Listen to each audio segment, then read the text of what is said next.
So, the graveyard shift is here. People who don't want to get a drink are here to talk about shitcoin trading.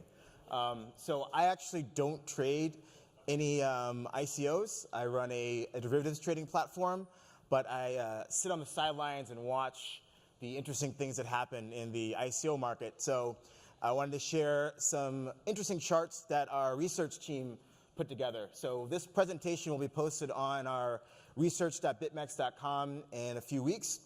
And we have a pretty extensive database of every ICO deal that has ever happened, who the advisors are, and what the returns are on these deals. So, important things. Which ICO to buy? Obviously, I'm not a financial advisor, so I can't really tell you which ones are good ones, nor do I know. Who are the best advisors? How should you buy an ICO? When you should sell it? Something that many people don't do very often is sell things. And is the market oversaturated in this point in the cycle? So here's just an interesting chart of the best performing and worst performing ICOs. There's NEM on there, Dash, Ethereum obviously, and some dog shit ones down here. And here's an interesting chart on ICO advisors. So why are advisors important? Because probably 99% of the people in this room, myself included, if we read a white paper, it sounds like gobbledygook. And it sounds like an awesome thing that these people are presenting about. They're going to solve all these problems. They sound really smart. They went to really cool universities. They got some prizes or something. But at the end of the white paper, they say, oh, here are the people that are famous in the space who sort of will put their name on the line against what I'm putting out there in the market. And that's probably one of the single most important factors to a success of an ICO is who you have advising you on this. And so some people might call these guys pump and dumpers because a lot of the time the ICO advisors are paid in tokens. So they're incentivized to talk about a particular deal, maybe at the detriment to people who invest in it. And so it's very important to know what is the track record of the person who put their name on this white paper or this pitch deck. So we have a few of the more famous guys. I don't think we have any women on here. And best and worst, most interesting. So obviously we have Joseph Lubin, Gavin Wood, Vitalik. Most of their prowess has come from Ethereum investments. And then we have three of the worst, Jeremy Gardner, Sasha Ivanov, and Sergey Sergenko. And what should we glean from this chart? A lot of these guys are one-hit wonders. They got lucky on one particular deal, but they might be advising on a whole plethora of deals out there in the market. And so can you really believe that they know anything more than you do about a particular white paper or team or technology? Probably not. So it's incumbent upon people who want to invest in these deals to actually read the white paper. And if you don't understand what they're talking about, you probably shouldn't put your money in it. Again, as I said, these are the biggest winners and the biggest losers. I don't really know Zero ZR Coin, BankX. I'm sure some of you guys might be holding bags in these coins. Here's another interesting one. ICO capital raised by advisor. So who are the most prolific people out there in the market pumping and dumping these coins? Boshen, so that 4.1, I think it's billion, is basically EOS. Right, so EOS, I think, raised about $4 billion US worth of Ether over a 365-day period. Pretty genius way of raising money. They did an uncapped ICO for 2 weeks where a certain amount of EOS tokens were given away at no specific price. People just sent them Ether, and then the price was determined afterwards. And then every day for the next year, they did an auction where the clearing price, depending on how much Ether was submitted, would declare the price of EOS for the day. And they raised $4 billion over a course of a year. Vitalik, obviously Ethereum. I'm not exactly sure what Jake did at the end. But these are serious amounts of money that are being raised by these particular advisors. And here's capital raised by ICO and the different vintages. Obviously, 2018 is up to about June. So we've already surpassed 2017 levels. So what is extremely worrying about this chart, which I will show evidence of in a subsequent charts, is that we have a lot of paper coming to market. So how are you going to generate a return if $9 billion has already been raised this year? Who is going to buy your shitcoin after you bought it? Because that's the only way it's going to go up. You need someone else to buy it after you. And so if we've already raised almost over 15 billion US dollars of ICO, where is the new money going to come from? Now, obviously, some people will say it's coming from institutional investors. So the theme that we've seen over the past 6 to 12 months is this notion called a SAFT, a sale agreement for future tokens, which is essentially a very cute way of doing a large private deal without SEC registration. And I think it was Perkins Coie who came up with this particular structure. Now, most of you in this room probably will never be able to invest in a SAF. These are really for institutional investors. Some of the people who are sitting up here on this panel, those are the types of funds and high net worth individuals who will be using these agreements.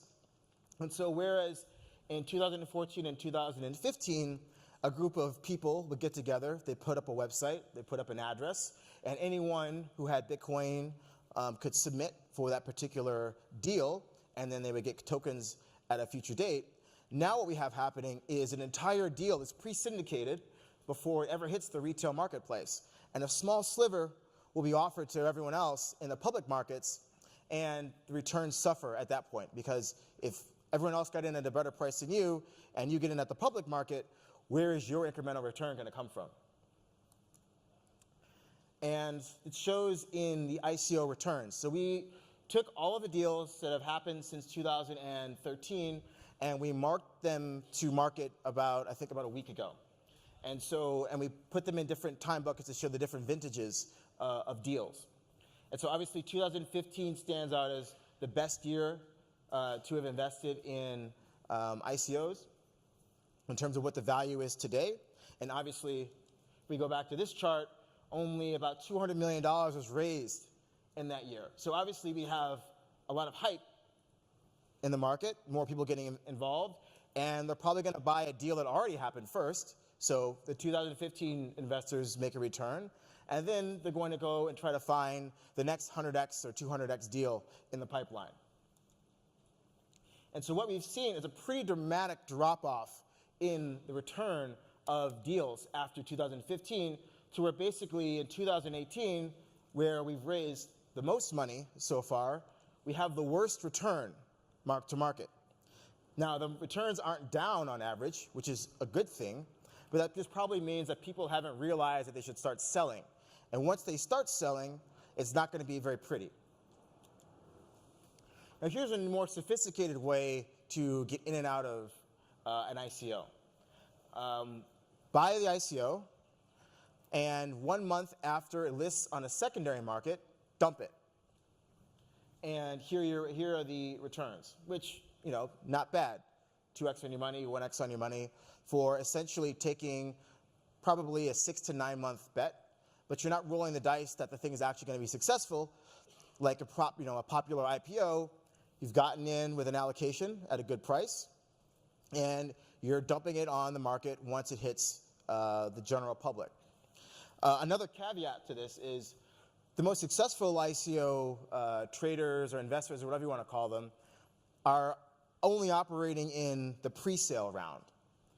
So back in 2013 and 14, there really wasn't this concept of a pre-sale where there were the anointed few were given access to the deal before everyone else, and they get anywhere between 50 to 75% discount to where they're going to list the token in the public round. So, all right. So if you are in the right group, Twitter, Telegram, Reddit, whatever, and you get offered one of these pre-sale deals at a massive discount, it's actually not a bad trade. Because on average, even if you bought it at the public price, you're going to return better than your money. So if I already am 50% in the money, happy days. Now, if you want to be even more shrewd is, well, okay, I have to have my money sit there for 6 to 9 months between when I allocate to the pre-sale to when it actually hits the secondary market. Why don't I just resell it to somebody else at still a discount, but better than where I sold it? So now you have people who are professional syndicators. All they do is sit all day on Telegram and all these chat rooms. Some piece of shit ICO would come to them and says, hey, I want to raise $20 million. Guy says, great, I'll take it at 80% discount. He goes to his boys and he says, okay, I got this great hot new thing. I'll give it to you at a 50% discount. He makes 30%, happy days, free and clear money, no risk. Does this all day long. So in this day and age, if you're not in the pre-sale, you're a sucker. Because the pre-sales are getting larger and larger. Because as a new company who's doing an ICO, I want my money as soon as possible. So if there's somebody who can guarantee me immediate filling on my total size at a discount, I'll give most of it to that person. I might do a public ICO just to show that I actually did an ICO, but the real value happened months or weeks before. So if in this day and age, when we're raising $9 billion in half a year on ICO, if you're not getting a discount, you're a sucker. Nope. All right. Some other ICO tidbits. It's quite tough to determine when you should actually sell these things, because obviously a big portion of that is when is it actually going to hit an exchange where you can actually get some liquidity on your ICO. And the next part of the game is, how do I, as a token issuer, get myself on Binance, Polo, Bittrex, Coinbase, name your major exchange. And that's becoming probably the biggest harbinger of success, is whether or not the issuer can get their token onto a secondary exchange. Because once you have enough retail presence around a particular coin, then you get an aggressive price movement upwards, hopefully. And so issuers are paying anywhere between $1 to $5 million US in cash to get on one of these exchanges. And even if you have the money, it's still not guaranteed that you will get onto a large exchange. So going back to ICO trading, I guess the biggest question that people have to answer now is the market oversaturated? If we've raised $9 billion in the first half of 2018, will we continue to be able to raise more money such that people who filled their bags in the first half of the year have somewhere to exit the market? Or if you're holding an ICO in one of the bad vintages, let's see, 2016, 2017, and you haven't sold your tokens yet, what happens to the market when everyone wants to sell at the same time? Especially, there's thousands of these tokens on exchanges around the world. And once the first week or two passes, you get a nice pump, price dumps back down, volume evaporates. When it comes time to sell your investment, is there going to be a real market there? Probably not. And what would precipitate the selling of all of these tokens? It probably will come from regulators around the world. So obviously, you can't raise $15 billion US in the span of 2 years without semi-regulated or regulated funds or investors investing in this space.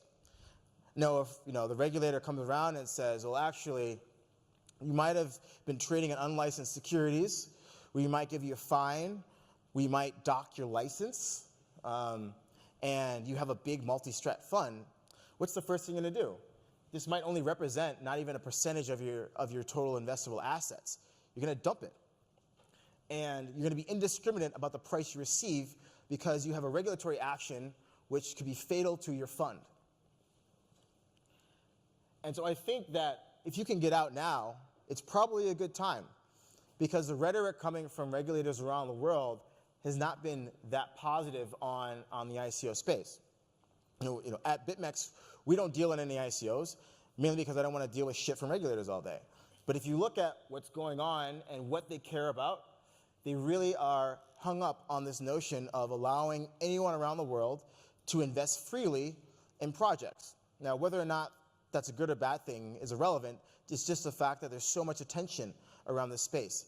The fact that the SEC launched a fake coin to teach people how fucked up the ICO market was should go to tell you that they're really watching this space. And they're going to make an example of a few people. And when the marginal sellers come to the market with no liquidity, the bottom is going to fall out. So that's my own personal view on the ICO market. Long term, obviously there are projects that have extreme amounts of value, and it'll be very tough to identify those in the sea of shit that's out there. But that's the job of someone who's putting their money in that. That is why this is difficult, and why, you know, the early people, yeah, they suffered some pain, but they've made good returns. But it's so popular now that, you know, everyone and their mother's doing an ICO. You have Dennis Rodman with Potcoin, you know, on CNN talking with at the Trump and Kim Jong-un summit. We've reached peak ICO. Who is the next dumb person to buy these things? So that is, I think, my presentation on ICOs and my bearish take on them. Thank you very much.